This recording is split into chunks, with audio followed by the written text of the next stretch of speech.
She told me it was just for show, that I was only a prop in her perfect life. But somewhere along the line, the act stopped being fake, at least for one of us. I still remember the glare of the boardroom lights, the sound of cameras clicking like gunfire. Claire stood at the head of the table, immaculate, unshaken, while her ex, Adrian, shouted accusations that echoed off the glass walls. The shareholders were watching. The press was watching. Everyone was watching. And me? I just stood there, smiling, calm, dangerous, holding the piece of evidence that would end everything. Claire's eyes met mine across the chaos, pleading for help she didn't deserve. Funny, right? The woman who hired me to pretend to love her was now begging me not to destroy her. You want to know how we got here? Sit tight. It's one hell of a story. I used to think my life was predictable, quiet, steady, safe. I was the kind of guy who stayed late at the office just because the silence made it easier to think. Numbers, campaigns, presentations, that was my world. Clean, structured, manageable. Then came Claire Donovan. She wasn't just my CEO, she was the kind of woman who could silence a room just by walking in. Everything about her was composed, sharp suits, colder eyes, the kind of confidence that didn't ask for attention, it demanded it. People either feared her or worshipped her. Sometimes both. I admired her from a distance, like everyone else. Until that night she called me into her office. It was past 9. The rest of the floor was empty, the hum of city lights bleeding through the glass. Her voice came through the intercom, crisp, detached. Ethan, could you step into my office for a moment? When I walked in, she didn't look up right away. She was scrolling through her phone, jaw tight, a glass of red wine untouched beside her laptop. Close the door. I did. She finally looked up at me, and for the first time, I saw something in her eyes that wasn't in control. It was frustration, and maybe a hint of desperation. Ethan, she said slowly, how much do you make here? I blinked, unsure where this was going. 75, ma'am. Her lips curved slightly. Good. I'll double it. For a month. I frowned. For what? Her next words nearly made me laugh. I need you to be my boyfriend. I must have looked ridiculous, standing there like a confused intern. I'm sorry. She sighed, setting her phone down. There's a gala this weekend. My ex, Adrian Price, will be there. He's been flaunting his new model girlfriend, and I'm tired of the headlines. So I need a counterbalance. Someone believable. Someone not in my circle. And that someone's me. You're smart, decent looking, and quiet. You won't get drunk, you won't talk too much, and you'll do what I tell you. It's strictly business. I'll pay you well. She said it like she was ordering lunch, no emotion, no hesitation. Part of me wanted to say no. The idea was insane. But there was something in her tone, that mix of command and exhaustion, that made me curious. So I said yes. The first date was at the gala. She looked untouchable, a silver dress that shimmered like ice, hair swept back, smile practiced. When she slipped her hand through my arm, the cameras flashed instantly. Remember, she whispered, her breath brushing my ear, you're supposed to be in love with me. I smiled.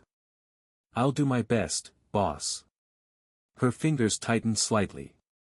Tonight, I'm not your boss. That night, I saw how easily she wore her armor. The perfect laugh, the polite charm, the subtle digs at Adrian's new girlfriend, it was performance art. But there were moments, between the flashes and the fake smiles, when she'd glance at me like she was silently asking, am I doing okay? And I'd nod, just once. After the gala, she insisted we keep up the act. It'll help with the media narrative, she said. But it felt like more than that. Our dates became routine, breakfast meetings disguised as brunches, after-work dinners, car rides where she'd finally take off her heels and sigh like she could finally breathe. I started noticing the cracks, how she'd drink her coffee with exactly 1.5 sugars, how she hummed when she was nervous, how her eyes softened when she talked about her late father, the man who taught her business. Sometimes, she'd laugh. Really laugh. It was rare, but when it happened, it was enough to make me forget this was all pretend. We built our own rhythm. She'd text me mid-meeting, just a small smirk emoji, or slide me a sarcastic note when someone said something stupid. It felt like we were in on some private joke that only we understood. The rest of the office started whispering. I ignored them. But one night, during a dinner with clients, an executive made a snide comment about sleeping your way to a promotion. Before I could say a word, Claire's voice cut through the table. Careful, Daniel, she said coolly. Ethan's the only person at this company who's earned everything without asking for it. You could take notes. It shut everyone up. That was the night I realized, she wasn't just using me as a prop anymore. She was protecting me. Trusting me. And for reasons I couldn't explain, I started to feel the same way about her. It was supposed to be a job. But every time she smiled, genuinely smiled, it felt less like work and more like something dangerously real. I just didn't know then that the line between fake and real was about to destroy us both. It started subtly, like a hairline crack running through glass. Barely visible, but if you looked long enough, you could see it spreading. For a while, everything between Claire and me felt steady, almost normal. We'd built a rhythm of late nights, quiet dinners, and a kind of unspoken trust that went deeper than either of us would admit. She'd let me sit in on meetings now, value my ideas in front of others, even ask for my opinion privately afterward. It wasn't just professional anymore. It was personal. And then Adrian Price showed up. I met him at a conference downtown. Tall, charismatic, the kind of man who thrived under attention. He was everything Claire tried not to be: open, charming, reckless. The kind of smile that came with a warning label. I was talking with one of our clients when he approached, uninvited, with a glass of champagne in hand. You must be the infamous Ethan, he said, grin smooth as silk. Claire's boyfriend, right? The word hung between us, heavy with mockery. I didn't answer right away. Depends on who's asking. He laughed, clinking his glass against mine. Fair enough. You play the part well. Though between you and me, he leaned closer, lowering his voice. Claire always liked a good performance. I didn't rise to it. But inside, something twisted. When I told Claire later that night, she froze. Her hand tightened around her wine glass, her jaw clenched. He said that? Every word. She set the glass down carefully. Don't engage with him again. Ever. Claire, he's clearly trying to. I said don't. That was the first time her voice had real ice in it. After that, things started to shift. Claire was distracted, checking her phone during meetings, canceling our lunch breaks, retreating into her office for hours at a time. The warmth that had slowly crept into our fake relationship evaporated overnight. When she spoke to me, it was all business again. Short, clipped sentences. The smile she'd once given freely now felt like a courtesy. I tried to ignore it, but I couldn't. Not when little things started to go wrong around the office. A presentation I'd spent 2 weeks perfecting disappeared from the server hours before a major client meeting. Internal emails about our new campaign leaked to a competitor. Someone had tampered with data in a pitch I led, making me look incompetent in front of the board. Claire didn't say much, but I could feel her doubt, like a shadow between us. One evening, I stayed late to recheck the campaign files. The office was empty except for the faint hum of the city below. I was halfway through a data set when I heard voices in the hallway. She's in trouble, you know, someone whispered. Adrian again? Apparently. He's threatening to go public. She's been meeting with lawyers. They say he's got something, emails, photos, something from years ago. Blackmail? Looks like it. The elevator dinged, and the voices faded. I sat there for a long time, staring at my screen. Blackmail. That explained the calls, the tension, the way she'd been pulling away. I couldn't just ignore it. So that night, I walked into her office. She was sitting by the window, the skyline reflecting off the glass. The room smelled like coffee and exhaustion. Papers were spread across her desk in neat, trembling piles. "Claire," I said softly. "Talk to me." She didn't turn around. "Not now, Ethan. I heard people talking. About Adrian. About him blackmailing you." That got her attention. She turned, eyes sharp. "Who told you that?" "No one told me. I overheard." She sighed, pressing her fingers against her temple. "Of course you did." I stepped closer. "Is it true?" For a long time, she didn't answer. Then, quietly, "He has something that could ruin everything. Something from before I started this company." "What kind of something?" She hesitated, then looked up at me. "When Adrian and I were together, I helped him close a deal. It wasn't exactly legal. I walked away before it went public, but he kept records. Emails, contracts, signatures. If he leaks them, my entire career is over." I exhaled slowly. "And he's threatening to expose it?" "Yes. Unless I agree to merge our companies, and, in his words, rekindle what we had." There was bitterness in her voice, but underneath it, fear. I stepped closer. "Then let me help. We can find what he's holding over you, get ahead of it." She cut me off sharply. "No. Claire." She stood up suddenly, eyes hard again. "This isn't your problem, Ethan. You're just my employee. Don't get involved." The words stung more than they should have.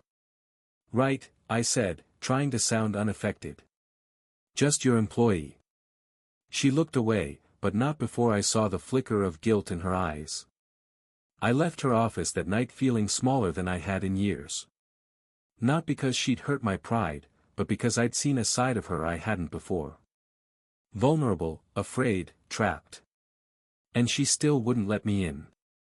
Over the next few days, the distance between us grew like a chasm. She stopped replying to my messages. Meetings that used to include me suddenly didn't.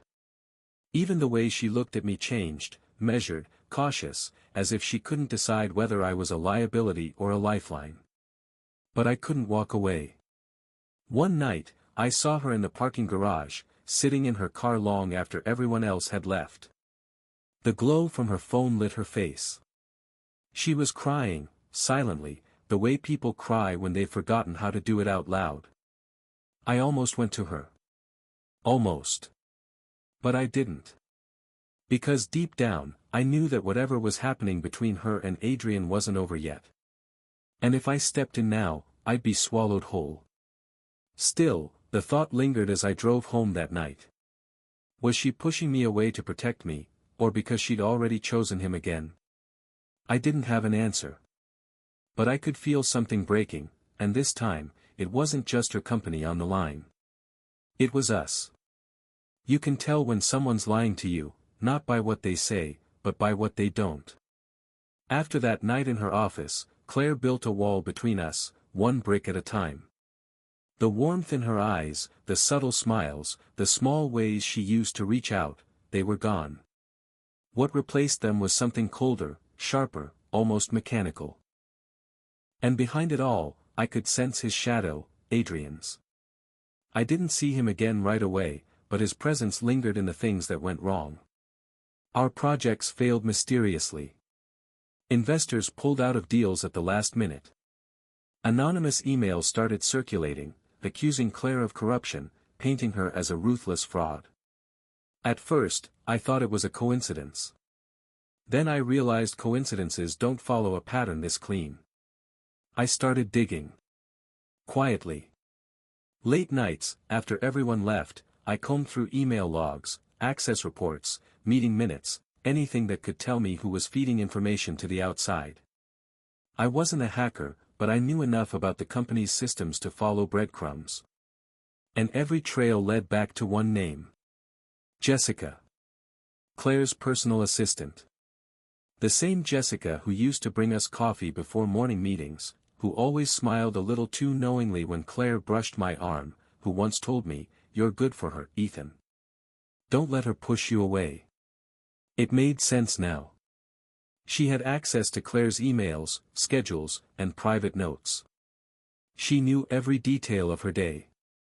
If someone wanted to sabotage Claire's company, Jessica was the perfect insider. The final proof came in the form of a message thread hidden in the system's backup cache.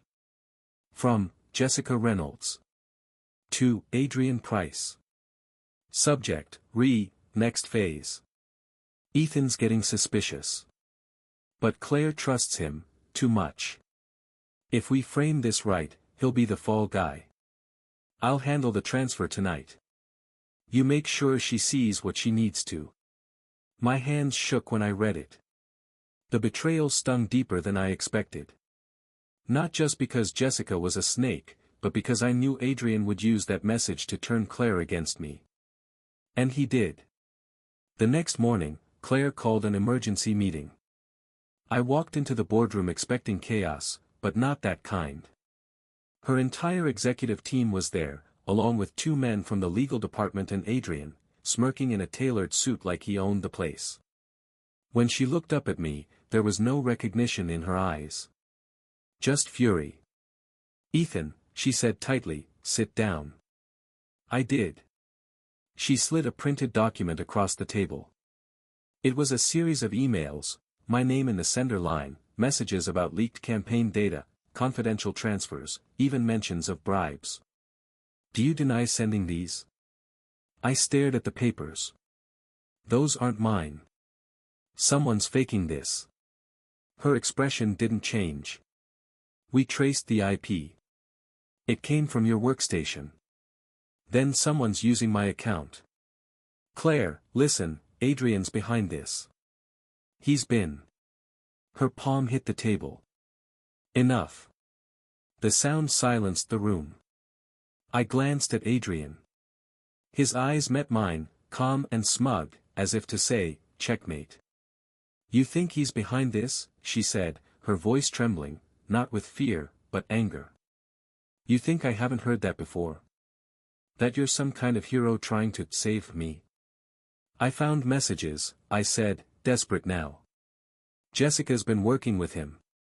She's been with me for 6 years, Claire snapped. "She's loyal. She's lying to you." Her jaw tightened. "You're done, Ethan." For a moment, everything froze. The board members avoided eye contact. Adrian leaned back in his chair, watching the show he'd orchestrated. Then Claire stood, her tone final.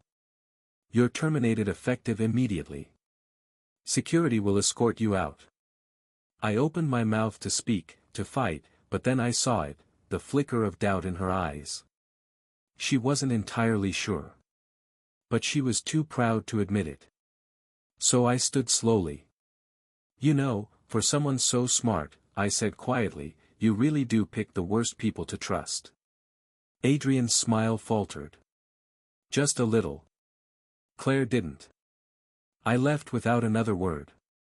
As the elevator doors closed, I caught a glimpse of her turning away, shoulders stiff, pretending it didn't matter. But it did. It mattered to both of us. Outside, the rain had started. I didn't bother running. I just walked, the city lights blurring into streaks of silver and neon. My phone buzzed with messages, coworkers, clients, gossip, but I ignored them all. By the time I got home, I was soaked through and shaking. Not from the cold, but from the realization of what had just happened. I'd been loyal. I'd protected her. I'd believed in her. And she destroyed me. I sat at my kitchen table, staring at the blank wall. Somewhere between exhaustion and anger, something inside me hardened. They thought they'd written me off. That I'd just disappear quietly while they cleaned up their mess. They didn't know me at all. If Adrian wanted a war, he'd just started one. And if Claire wanted to believe I was the villain, then I'd give her one worth fearing. But first, I needed proof. I pulled my laptop closer, opened the system backups I'd saved, because I always saved everything, and began tracing the files Adrian's team had forged. Every timestamp, every metadata tag, every fake email header. The deeper I went, the clearer it became, this was a setup. A meticulously crafted one. And buried inside it all was something I hadn't expected, a pattern in the data transfer routes that pointed to Adrian's company servers. He hadn't just framed me. He'd been siphoning proprietary information from Claire's systems directly into his own. He was building his empire on stolen foundations, and she couldn't see it. That night, I made a promise to myself. I wasn't just going to clear my name. I was going to tear his entire world apart, piece by piece. And when it was over, when the truth finally surfaced and the smoke cleared, Claire Donovan would look at me and realize what she'd done. She'd see the man she destroyed, standing in the ruins of the man who deserved it more. I disappeared for a while. Not literally, I still paid my rent, still showed up at the coffee place at the same time each morning, but I went dark in every other sense. I burned my social media.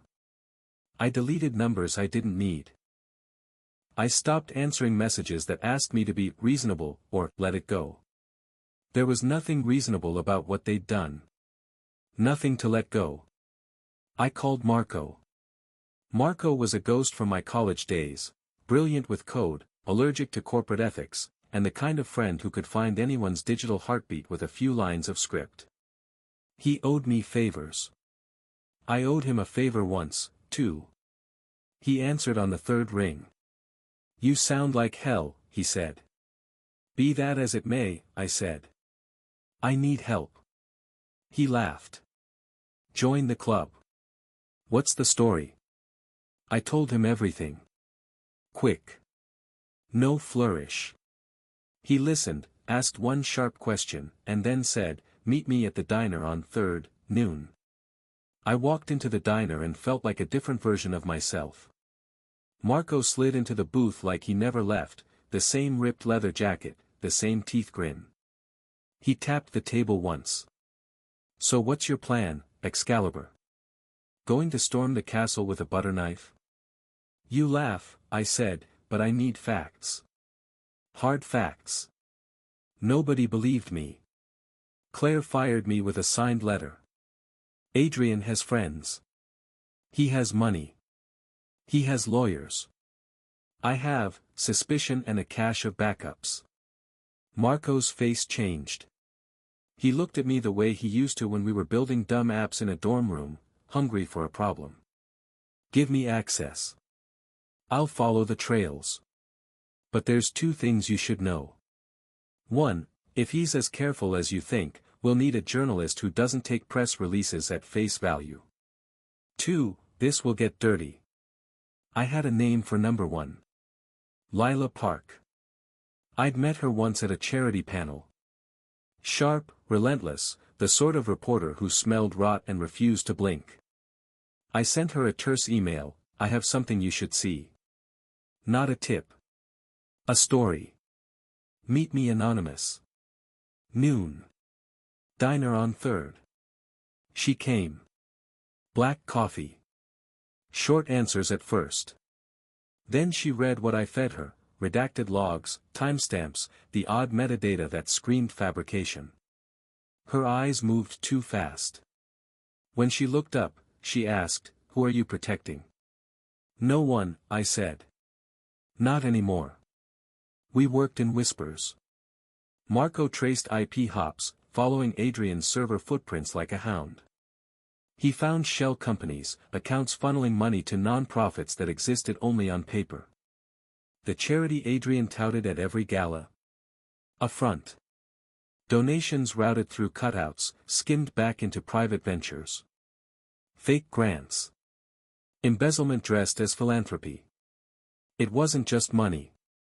Marco dug into contractual signatures and found documents with forged countersigns. He mirrored timestamps with time zone mismatches that only an amateur would overlook, or a man convinced he was untouchable.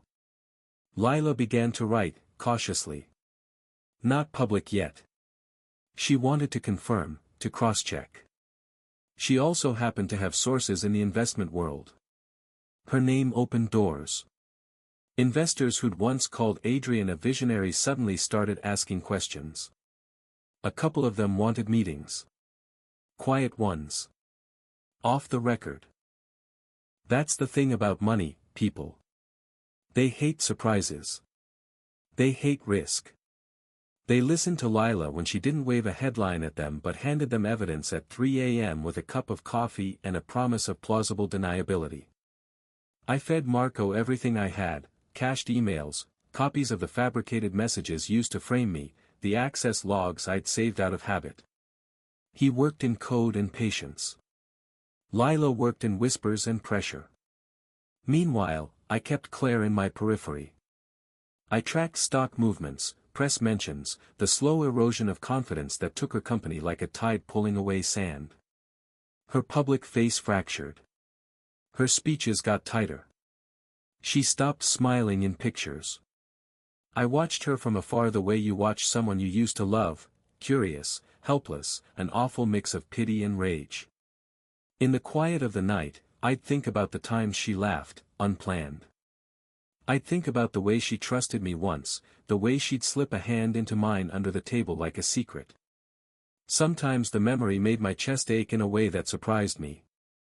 Other times it hardened me. The truth is, those memories were the fuel and the poison both. They kept me going. They almost stopped me from going further.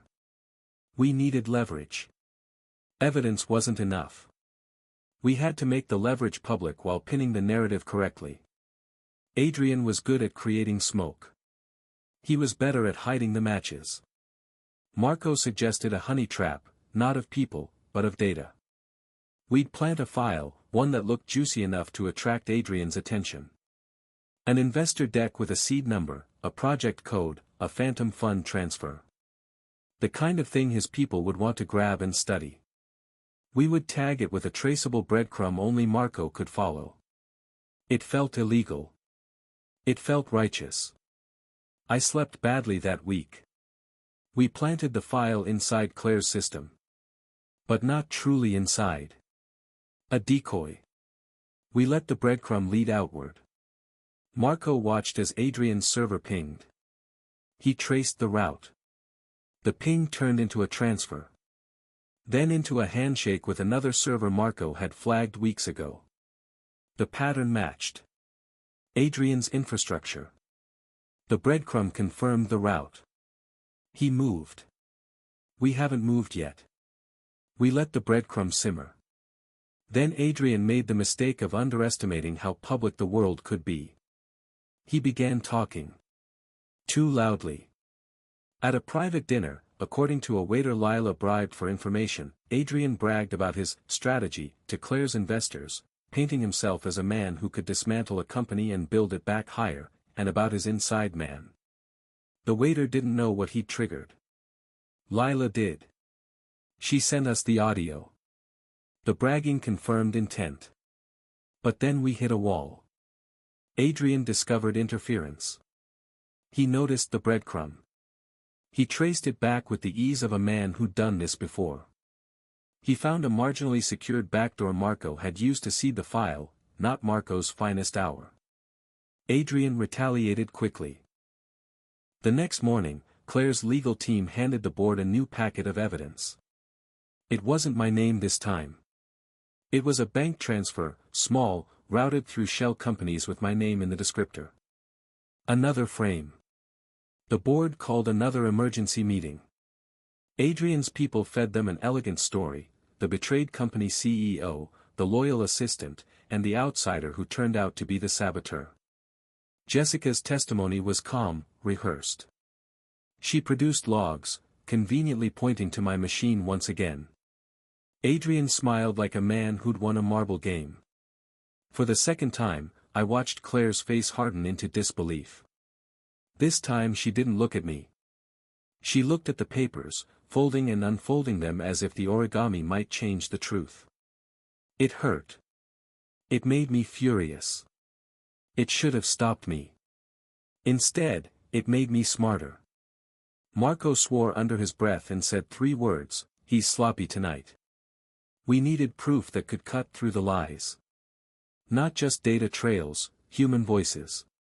Admissions. Something Adrian couldn't clean. So we turned to Plan B. I arranged a meeting by myself. No cameras. No traceable invites. A coffee shop in a part of the city Adrian wouldn't frequent. I told Lila only that I had an opportunity. She understood. I baited Adrian. It's an ugly thing to say without flinching. I went back into his orbit and pretended to be desperate. I called him, played the role of the disgraced employee who needed a favor, the kind of puppet he thought he could twist. His operatives were cautious at first. Then they welcomed the inside chance. They wanted to know how far I'd go to get back in. The meeting was dirty. He smelled of cologne and arrogance. He sat back, the kind of seat that says you own the room. He played his part with the masterful calm of someone used to setting fires and watching others run. "You did a number on me," I said, keeping my voice level. He smiled. "You made choices, Ethan." "I want a way back in," I lied. "Help me clear my name. Help me take what I can get." He leaned forward. "You know what it takes to be on my side. Loyalty. A willingness to make hard decisions." He said it like it was a favor. It was a demand. He revealed details, small, careless boasts about planting spies in Claire's firm. Not names. Not dates. But enough. His voice, offhand, betrayed the pattern. Enough to be recorded. I had Lila hide in the bathroom with her phone on a tiny recorder app. Marco covered the network. When Adrian spoke, he thought he was charming a lost dog. He didn't know a reporter was listening. He didn't know his own words would be a noose. "I put people inside," he said at one point, voice low. "It's not hard.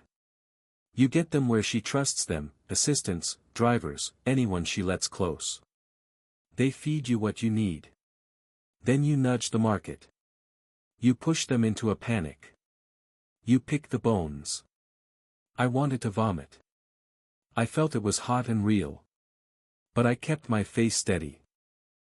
Lila's recorder caught it. Marco flagged the live audio feed, matched it to the same servers we'd been tracing, and extracted a clean clip. Adrian's voice, admitting his methods. Adrian admitting to planting spies. It was thin evidence on its own. But in the right context, with the documents Marco had traced and Lila's reputation, it would be lethal. It would be impossible to dismiss as fabrication. It was the human touch that the logs couldn't provide. I left that meeting shaking, but not from fear. From the cold. From the understanding that we could win. The pieces were aligning. The pattern was clear. Adrian's empire was built on theft and manipulation. Jessica's messages were a smoking gun that tied the inside work to his servers. The embezzlement we traced to fake charities would collapse when investors stopped pretending. There were nights I nearly gave up. I replayed Claire's face when she stabbed me with that firing letter. I imagined her apologizing, the words I wanted to hear. I wondered if I'd gone too far. If I'd become the very thing I hated. But then I'd hear Marco's voice over the static. "We have a trail." Or Lila's message, "Investors want to meet." Quietly. The world was tipping. Not because I wanted Claire humiliated. Because Adrian needed to stop. And because, selfishly, I wanted Claire to see what she'd done. To see that she'd flung me away with the same hand she used to craft her empire. To make her face the man she trusted and misjudged. We had everything we needed now. Documents. Bank trails. A recorded confession. Witnesses. Timing. All that was left was to pick the exact moment to strike, publicly, loudly, in a place Adrian couldn't charm his way out, and where Claire would be forced to watch the truth unfold. I lay awake that night, the city a smear of light beyond my window. I thought about revenge and justice and how thin the line between them often is. I thought about Claire's laugh again, about the night she protected me at the dinner table. I thought about walking away and letting the wounds heal. Then I thought of Adrian's voice, the casual cruelty, and felt the decision harden into resolve. We were ready. The world has a cruel sense of symmetry. A year after she'd first called me into her office, I stood once again in the ballroom where it all began, the same crystal chandeliers, the same curated smiles, the same champagne bubbles rising in flutes like false promises. The same lie, dressed in different colors. The industry gala was Adrian's stage now. The event had his name printed everywhere, banners, programs, even the silver-embossed napkins. The Adrian Price Foundation Annual Benefit for Innovation. His philanthropy is on full display. The same fake charity Marco had traced to offshore accounts. I walked in quietly, a ghost in a fitted black suit, my presence unannounced and unnoticed. I wasn't supposed to be there, my badge had been rescanned from an old invite, courtesy of Marco's digital magic. Lila was already inside, disguised as a reporter, phone ready. Marco was in a van outside, hooked into the gala's audiovisual network. Adrian's keynote would start in 20 minutes. That was our window. The plan was simple, brutal, poetic. The moment he began speaking, Marco would override the feed, and Adrian's own voice, his confession, would play across the massive screens. The same words he'd spoken to me, the ones Lila had recorded. No edits, no commentary, no dramatization. Just his arrogance, in his own tone. I waited near the back, among a cluster of people who didn't know they were minutes away from watching a man implode. Claire was there too. Of course she was. She stood near the stage, her posture perfect, her dress a mirror black that caught every flicker of light. The tabloids had been brutal to her lately, and it showed in the tightness of her expression.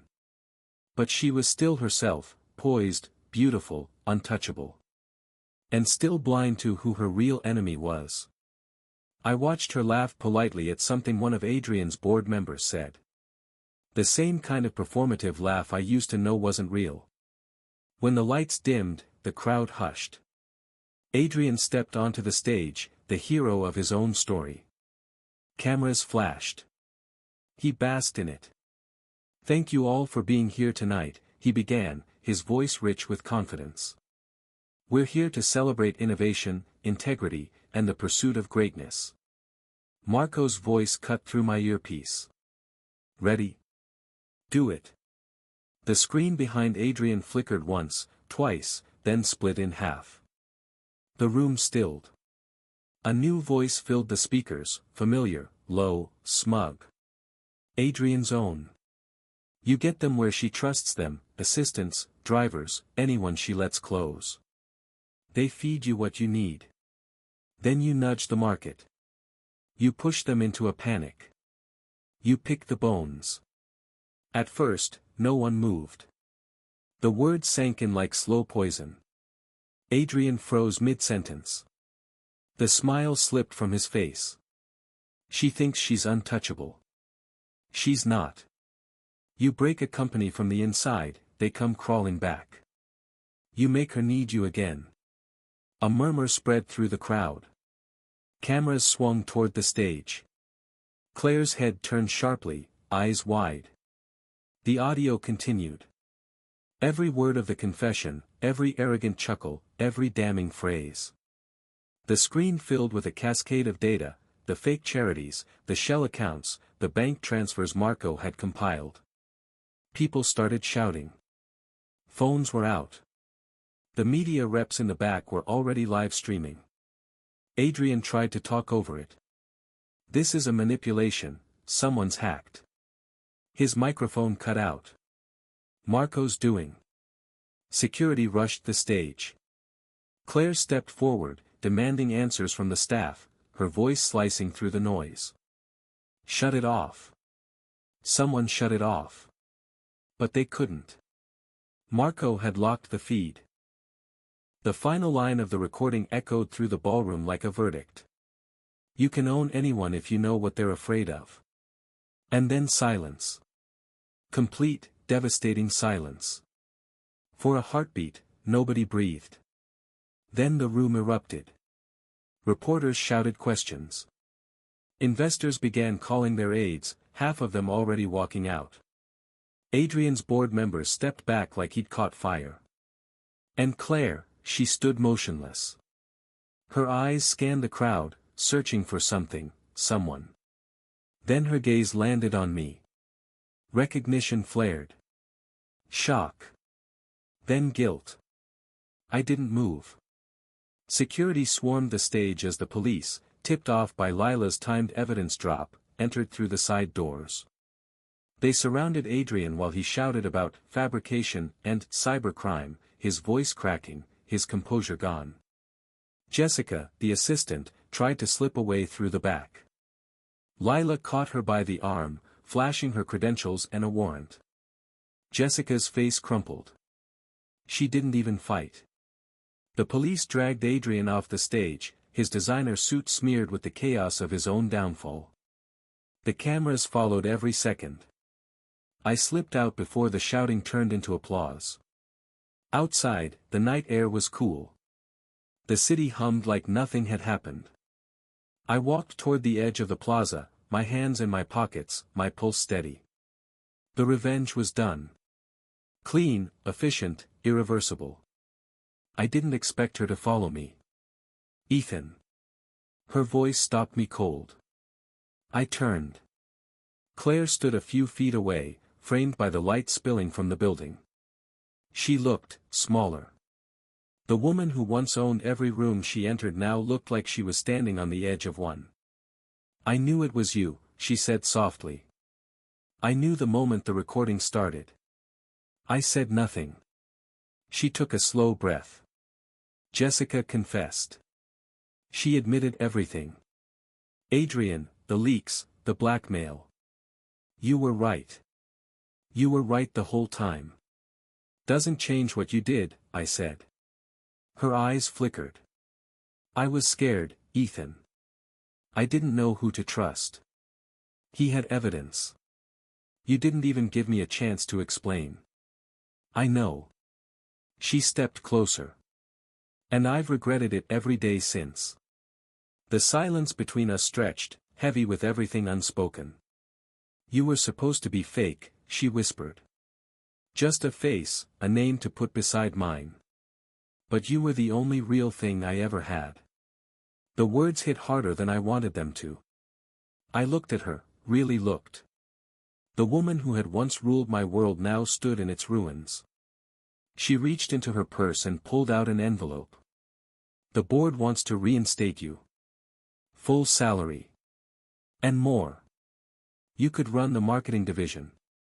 Or, partner with me. Build something new. Together. Her tone softened on that last word. Claire, I said quietly, I didn't do this for you. I know. But you did it anyway. I took the envelope, looked at it, then at her. You think this fixes it? That a promotion wipes away what you did? Her voice trembled. I'm trying to make it right. I shook my head slowly. You can't fix trust. You can only lose it once. She swallowed hard, her composure cracking. Then what do you want from me, Ethan? I met her eyes. Nothing. That's the point. For a long moment, we just stood there, two people bound by what might have been, surrounded by the ashes of what was. Finally, she said, barely audible, I didn't deserve you. No, I said. You didn't. I turned to leave. Behind me, I heard her whisper something, maybe my name, maybe an apology. I didn't look back to find out. The city light swallowed me as I walked away, the noise of sirens and distant applause fading behind me. She'd told me once that love was just strategy, a way to get what you wanted without asking. Maybe she was right. But that night, standing beneath the same stars we'd once faked our smiles under, I realized something she never did. The best revenge isn't making them suffer. It's making them see you walk away, completely free. I didn't look back. The city had that hollow quiet after chaos, the kind that settles when the noise burns itself out and all that's left are the echoes. I walked with my hands in my pockets, the night wind cutting through the static in my head. Somewhere behind me, sirens were still flashing red and blue against the hotel glass. Adrian was probably in custody by now. Jessica too. The press would be circling like vultures before sunrise. And Claire, she'd be standing there, still trying to put the pieces together. A few months ago, I might have turned around. I might have told her it was okay, that I understood. I might have forgiven her. But not tonight. Forgiveness is for people who still care. I thought about everything we'd been, the fake smiles, the staged hand-holding, the quiet drives back from events where we'd both forgotten it was supposed to be an act. I thought about how easily trust had turned into a weapon in her hands, how quickly she'd pulled the trigger. And then I thought about peace. Not the kind that comes from winning. The kind that comes from finally being done. I reached the edge of the plaza and stopped beneath a flickering streetlight. The rain had started again, soft, rhythmic, washing the last of the noise off my skin. Somewhere behind me, I heard her voice. Ethan. It carried through the night, sharp at first, then smaller, trembling. Please. I closed my eyes for a moment, listening. The sound of her heels against the wet pavement, the way her voice cracked, it used to mean something. Now it was just another echo. I didn't turn around. Instead, I whispered into the empty air, mostly to myself, you wanted control, Claire. You got it. Just not the way you planned. A car passed, spraying light and rain in its wake. I waited until it faded into the distance before pulling my coat tighter and starting to walk again. People talk about closure like it's some grand moment, fireworks, apologies, redemption. But it's quieter than that. It's the sound of your footsteps fading as you walk away and realize you don't need the ending to make sense anymore. She hired me to play pretend. But somewhere between the lies and the love, she forgot, I don't do second acts.